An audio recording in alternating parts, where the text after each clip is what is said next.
आज से एक नई राजनीतिक पारी की शुरुआत हो रही है। बिहार भर के पार्टी के साथी जनता दल यूनाइटेड के तमाम साथी, चाहे बड़े नेता हो या साधारण पंचायत स्तर का कार्यकर्ता, दो चार अपवादों को छोड़कर सारे लोग अपनी चिंता व्यक्त कर रहे थे। उनके मन में जो परेशानी थी उसको बता रहे थे, कभी टेलीफोन से, कभी मिलकर, कभी गांव में हम जाते थे। तब आम जनता के बीच भी इस दौरान जब जब जाने का मौका मिला, एक क्रॉस कास्ट लाइन सब लोगों ने एक विशेष चिंता से मुझको लगातार अवगत कराया। और तभी अपने साथ के नेताओं से, साथियों से मैंने परामर्श किया कि आखिर इतनी बेचैनी है पार्टी के साथियों के मन में, आम जनता के मन में, तो ऐसी परिस्थिति में हम लोगों को क्या करना चाहिए। तो उसी के उपरांत यह तय हुआ कि वैसे पार्टी के साथियों को, चुने हुए साथियों को पटना बुलाया जाए और उनसे विमर्श किया जाए कि क्या करना है। 2 दिन तक उनसे विमर्श हुआ। कल दिन भर बैठक चली, आज भी आधा दिन, और सब लोगों ने विमर्श के उपरांत कुछ निर्णय लिया है, जिस निर्णय से अभी आपको हम अवगत कराएंगे। नया निर्णय लेने की परिस्थिति क्यों पैदा हुई।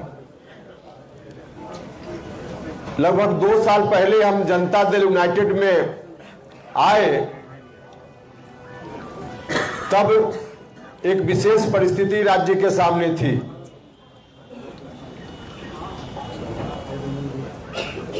नीतीश कुमार जी के ऊपर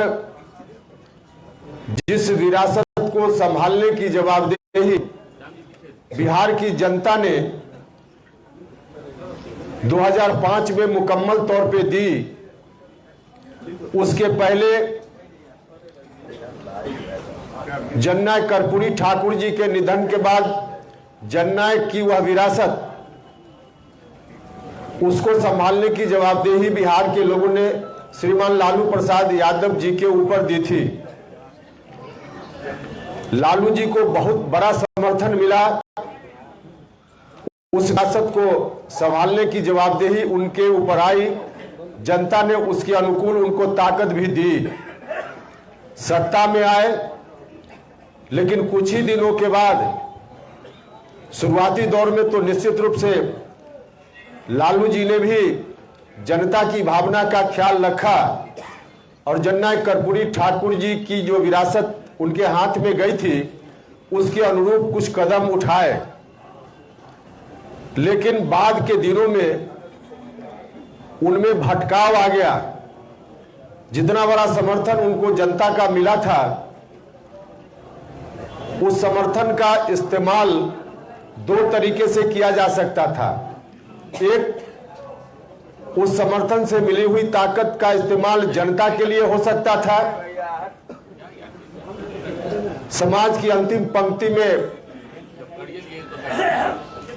खड़ा व्यक्ति, उसको समाज की मुख्य धारा में जोड़कर एक समरस समाज बनाने की परिकल्पना जो समाजवादियों ने कभी की, उसी परिकल्पना को जननायक कर्पूरी ठाकुर जी आगे ले जाना चाहते थे।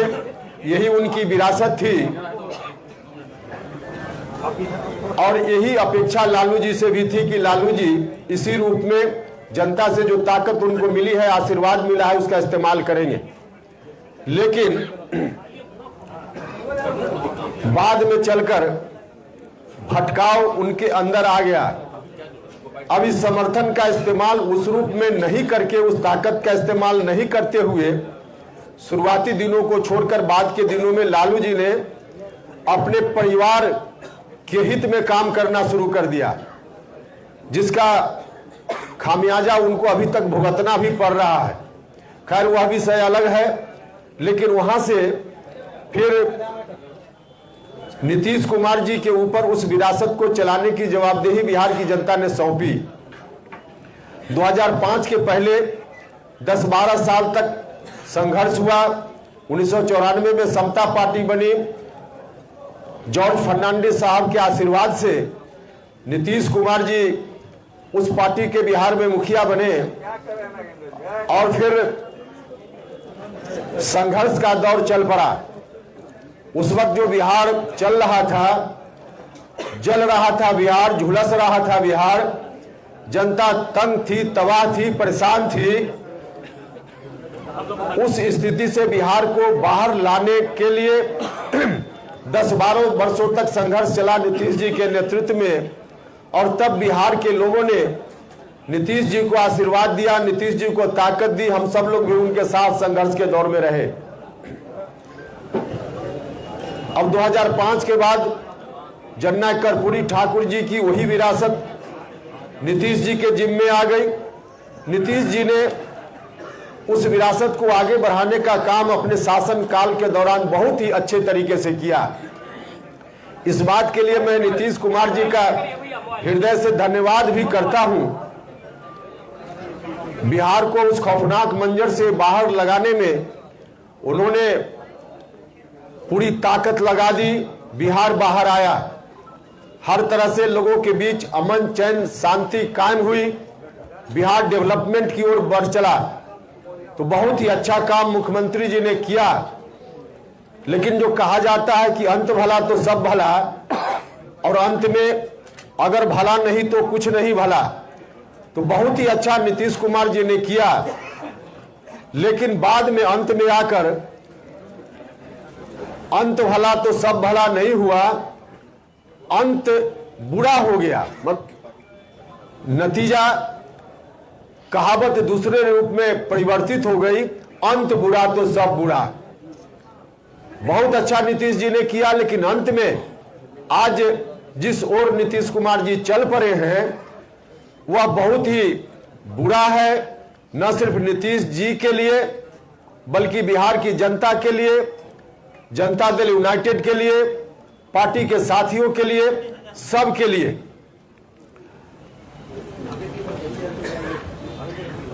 2020 में विधानसभा का जो चुनाव हुआ था, उस वक्त हम उनके साथ फिर से चुनाव के बाद उनके साथ आ गए, क्योंकि उस वक्त बिहार की जनता का जो आदेश मिला था नीतीश कुमार जी को और मुझको, उस आदेश को देखते हुए मुझको लगा कि हम लोग आपस में बटे रहेंगे तो फिर से बिहार में पुरानी स्थिति लौट सकती है। विरासत जननायक कर्पूरी ठाकुर जी की, जिसको बढ़ाने का दायित्व नीतीश जी के ऊपर है, वह विरासत फिर से रसातल में जा सकती है। तो नीतीश जी ने मुझको आवाज दी और नीतीश कुमार जी के साथ हम खड़े हो गए। पूरा जो कुछ भी उस वक्त मेरे हाथ में राजनीति की दृष्टि से था, सबको न्योछावर करके नीतीश कुमार जी के साथ हम हो गए। कहने वाले तो यह भी कहते हैं कि इन्होंने अपनी पार्टी को जिंदा रखने का काम किया आरएलएसपी को, लेकिन सरासर ऐसे लोग झूठ बोलते हैं, गलत बोलते हैं। उपेंद्र कुशवाहा के मन में कुछ भी नहीं था। उपेंद्र कुशवाहा ने अपना सर्वस्व राजनीति में जो कुछ भी था सब न्योछावर करके उनके साथ आना स्वीकार किया था। और वह भी तब जब उन्होंने कहा था कि मेरे साथ आइए, और मुझको भी लगा था कि परिस्थिति वैसी है, तो उनके साथ चले गए। सब कुछ चल रहा था अपनी जगह, लेकिन बाद में चलकर जो गठबंधन पहले चल रहा था बीजेपी के साथ, उस गठबंधन से हटकर नया गठबंधन बनाने की बात होने लगी। उसको भी हमने स्वीकार किया कि चलिए पार्टी की मजबूरी है तो इस गठबंधन को भी स्वीकार करना चाहिए। लेकिन उस वक्त भी गठबंधन बनने से पहले राष्ट्रीय अध्यक्ष जी को, मुख्यमंत्री जी को हमने कहा था कि गठबंधन जरूर हो, आप अगर चाहते हैं यही रास्ता है तो कीजिए, लेकिन इसका नेतृत्व आप अपने हाथ में रखिए, नीतीश कुमार जी के हाथ में हो। क्योंकि हम जानते थे कि अगर नीतीश कुमार जी के हाथ से नेतृत्व निकल गया तो जननायक कर्पूरी ठाकुर जी की विरासत फिर से ध्वस्त होने लगेगी। तो मुझसे कहा गया कि हाँ ठीक ऐसा ही होगा। लेकिन गठबंधन बनने के थोड़े ही दिन के बाद न सिर्फ आरजेडी के लोगों की ओर से गठबंधन के बारे में कोई डील की गई है उसकी चर्चा होने लगी, उसका दावा होने लगा, बल्कि स्वयं नीतीश कुमार जी ने सार्वजनिक रूप से यह कहना शुरू किया कि हम अब आगे बिहार का दायित्व राष्ट्रीय जनता दल के नेता के ऊपर सौंपना चाहते हैं।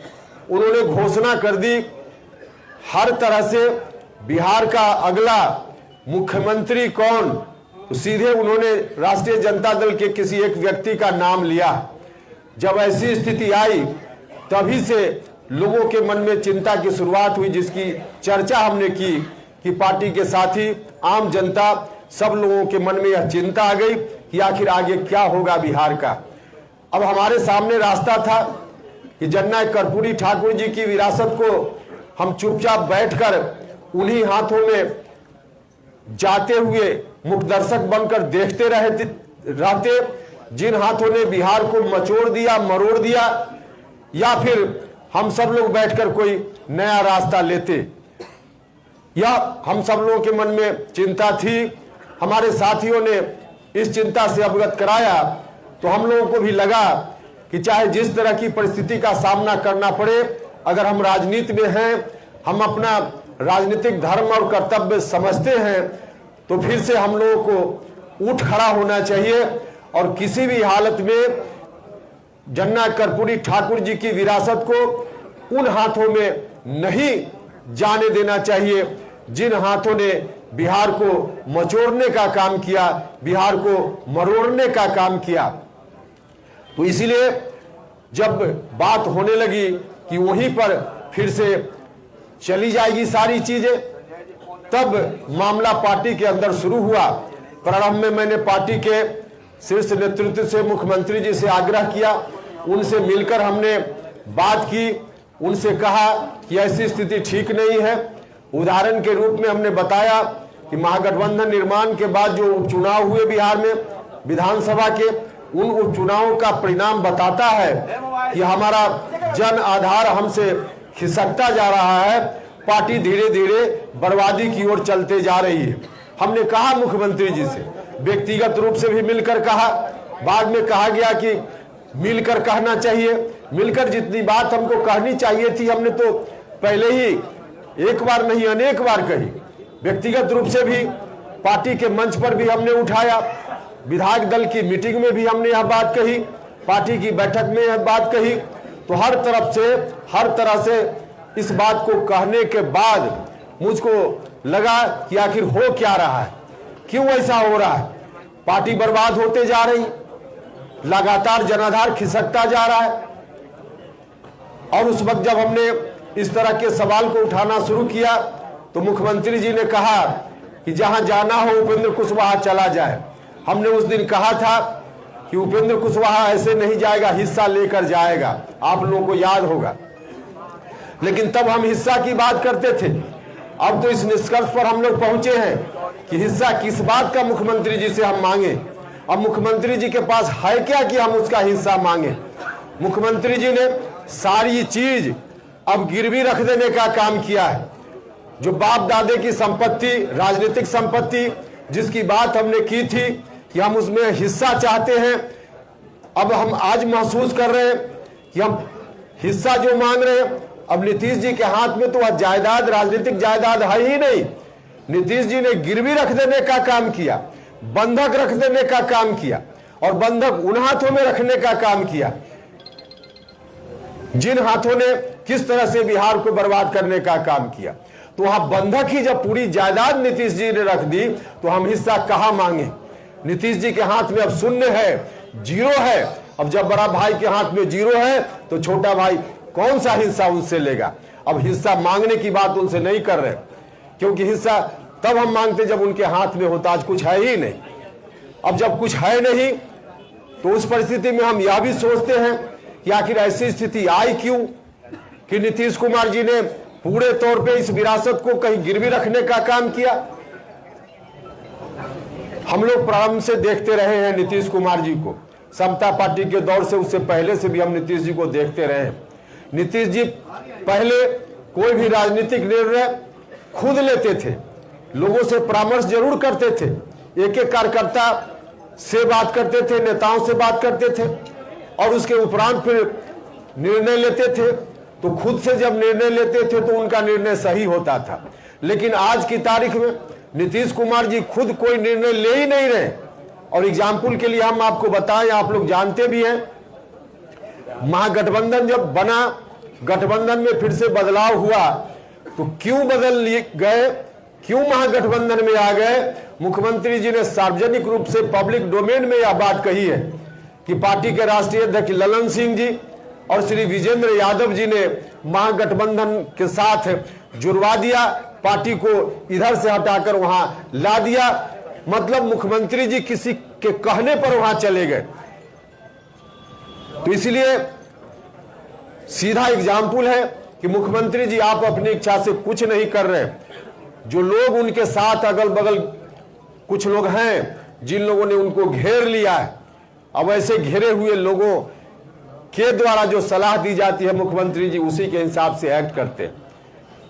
कुछ लोगों ने मुझसे सवाल किया कि आखिर ऐसा क्यों मुख्यमंत्री जी कर रहे हैं? जो लोग जिन लोगों ने घेर लिया है उनकी सलाह पर क्यों चल रहे हैं? इसलिए चल रहे हैं मुख्यमंत्री जी अपनी इच्छा से इसलिए निर्णय आज नहीं कर पा रहे हैं कि उन्होंने अपने पास उन लोगों को कभी आने ही नहीं दिया, अपना उत्तराधिकारी उस रूप में किसी को बनाने की कोशिश ही नहीं की जो जननायक कर्पूरी ठाकुर जी की विरासत के अनुकूल उनको सलाह देता। जो लोग भी अगल बगल बैठे हुए हैं, जननायक कर्पूरी ठाकुर जी की विरासत से उनको कोई लेना देना नहीं है। इन लोगों की तो एक तरह से साजिश है कि वह विरासत बर्बाद हो जाए। तो ऐसे लोग जब बैठेंगे तो इसी तरह की सलाह देंगे। और इसमें कहीं ना कहीं थोड़ा दोष मुख्यमंत्री जी का भी है।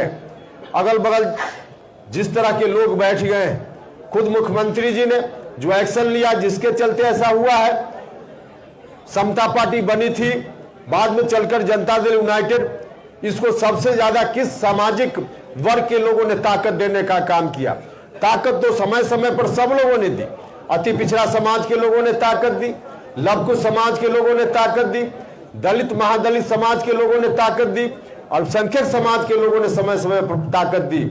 और यहाँ तक जो सवर्ण समाज के लोग हैं, जो उसमें भी एक बड़ा सेक्शन सामाजिक न्याय को पसंद करने वाले लोग हैं, उन लोगों ने भी मिलकर इनको ताकत देने का काम किया। तो इतने लोगों ने ताकत दी, इनको दी, लेकिन नीतीश कुमार जी आज उसी को भूल गए और धीरे धीरे ऐसे लोगों से घिर गए जिनको इन बातों से कोई लेना देना नहीं है।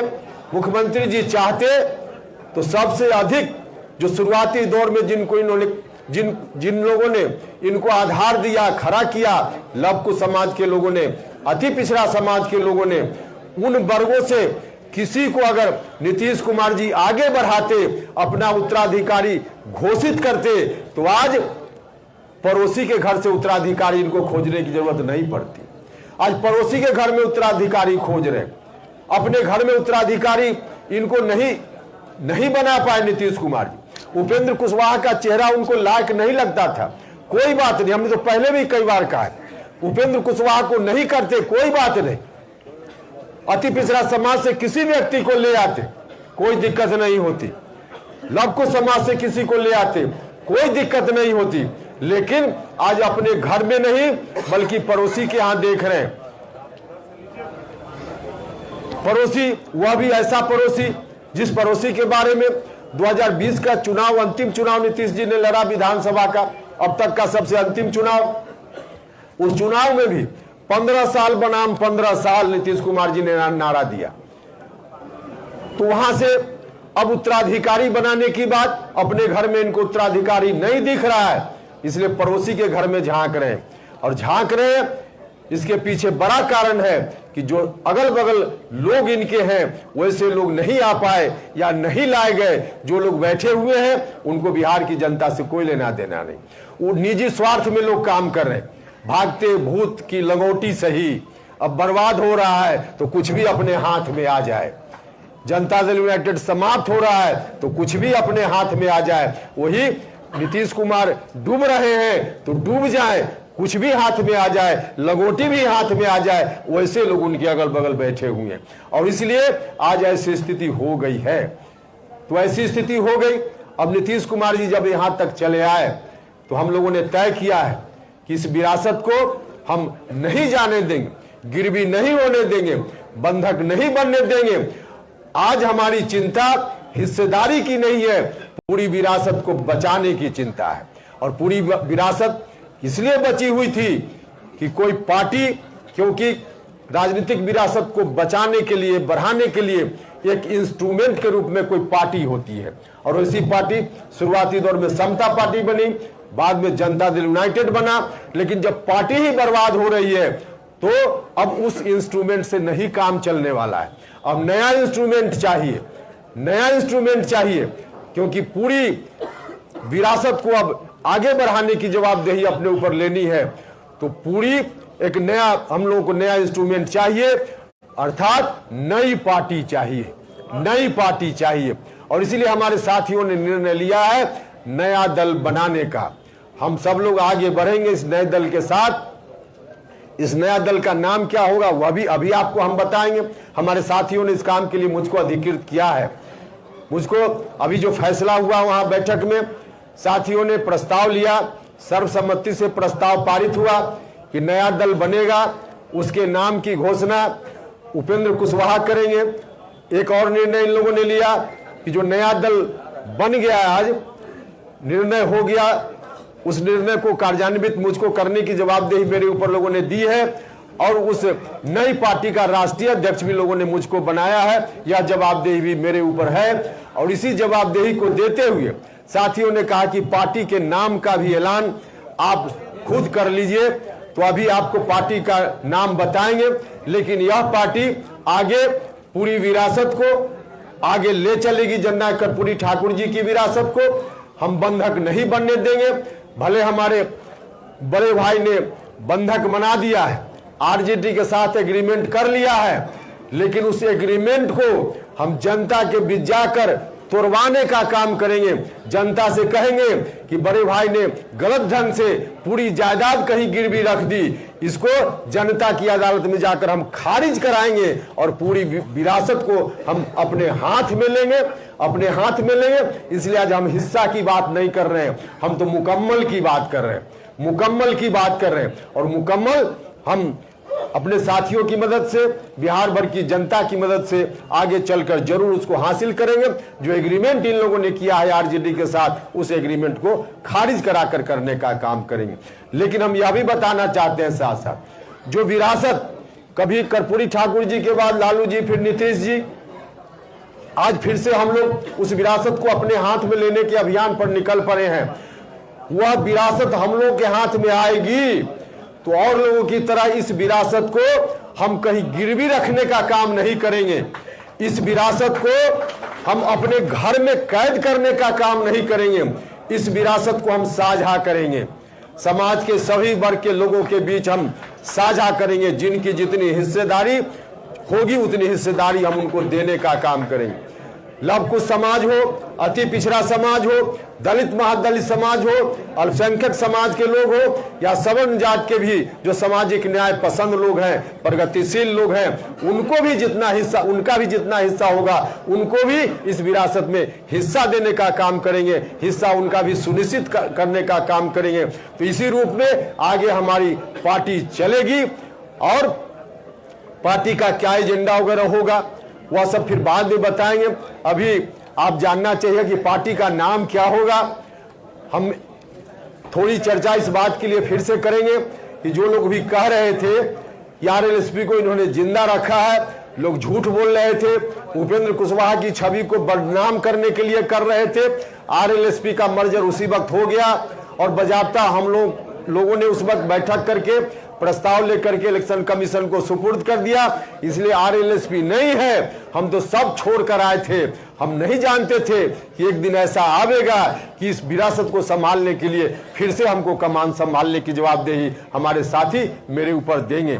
लेकिन वह दिन आ गया तो फिर से नई पार्टी बनाने का काम हमको करना है और नई पार्टी जो बनाने का निर्णय हमारे साथियों ने लिया है, जिसका राष्ट्रीय अध्यक्ष बनने की जवाबदेही भी मेरे ऊपर सौंपी है, उस पार्टी का नाम है राष्ट्रीय लोक जनता दल। राष्ट्रीय लोक जनता दल, राष्ट्रीय लोक जनता दल, राष्ट्रीय लोक जनता दल, यही नई पार्टी है। राष्ट्रीय लोक जनता दल या जनता दल की पूरी विरासत को समेटकर आगे बढ़ने वाली पार्टी होगी। इस दृष्टि से हम सब लोग काम करेंगे। बहुत बहुत धन्यवाद।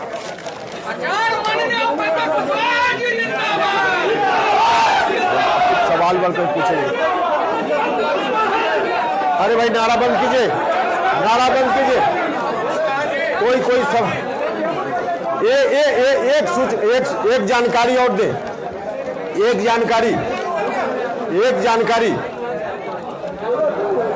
जानकारी जरा सुनिएगा। विधान परिषद की सदस्यता मुझको दी गई, विधान परिषद की सदस्यता मुझको दी गई। मैंने बीच में भी कहा कि पार्लियामेंट्री बोर्ड का अध्यक्ष मतलब झुनझुना थमाया गया और एमएलसी बना करके लोगों को लगता है कि लॉलीपॉप थमा दिया गया। उपेंद्र कुशवाहा अपनी जमीर बेचकर अमीर बनने का काम न कभी किया है न करेगा। हम जमीर बेचकर अमीर नहीं बन सकते हैं। अब पार्टी की प्राथमिक सदस्यता से इस्तीफा की घोषणा मैं करता हूं। साथ ही साथ विधान परिषद की सदस्यता अब प्रक्रिया है कि मिलकर विधानसभा के सभापति जी को त्यागपत्र देना पड़ता है। तो उनसे मैं समय मांगकर जल्दी ही, आज कल जब समय मिलेगा, जब मतलब हम आगे की बात नहीं कर रहे, आज समय दे, कल समय दे, हम जाकर के उनको इस्तीफा विधान परिषद की सदस्यता से सौंप देंगे। तो यह मेरा निर्णय है और पूरी मजबूती के साथ आगे बढ़ेंगे। बहुत बहुत धन्यवाद।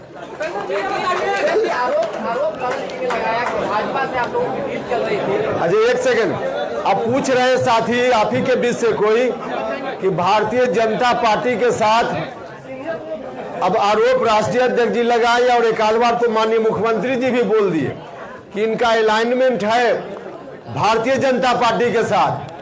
अब है कि नहीं है वह विषय तो अलग है, लेकिन यह बात अगर कहीं से आई है तो बड़े भाई से उपेंद्र कुशवाहा भी कुछ सीखा है।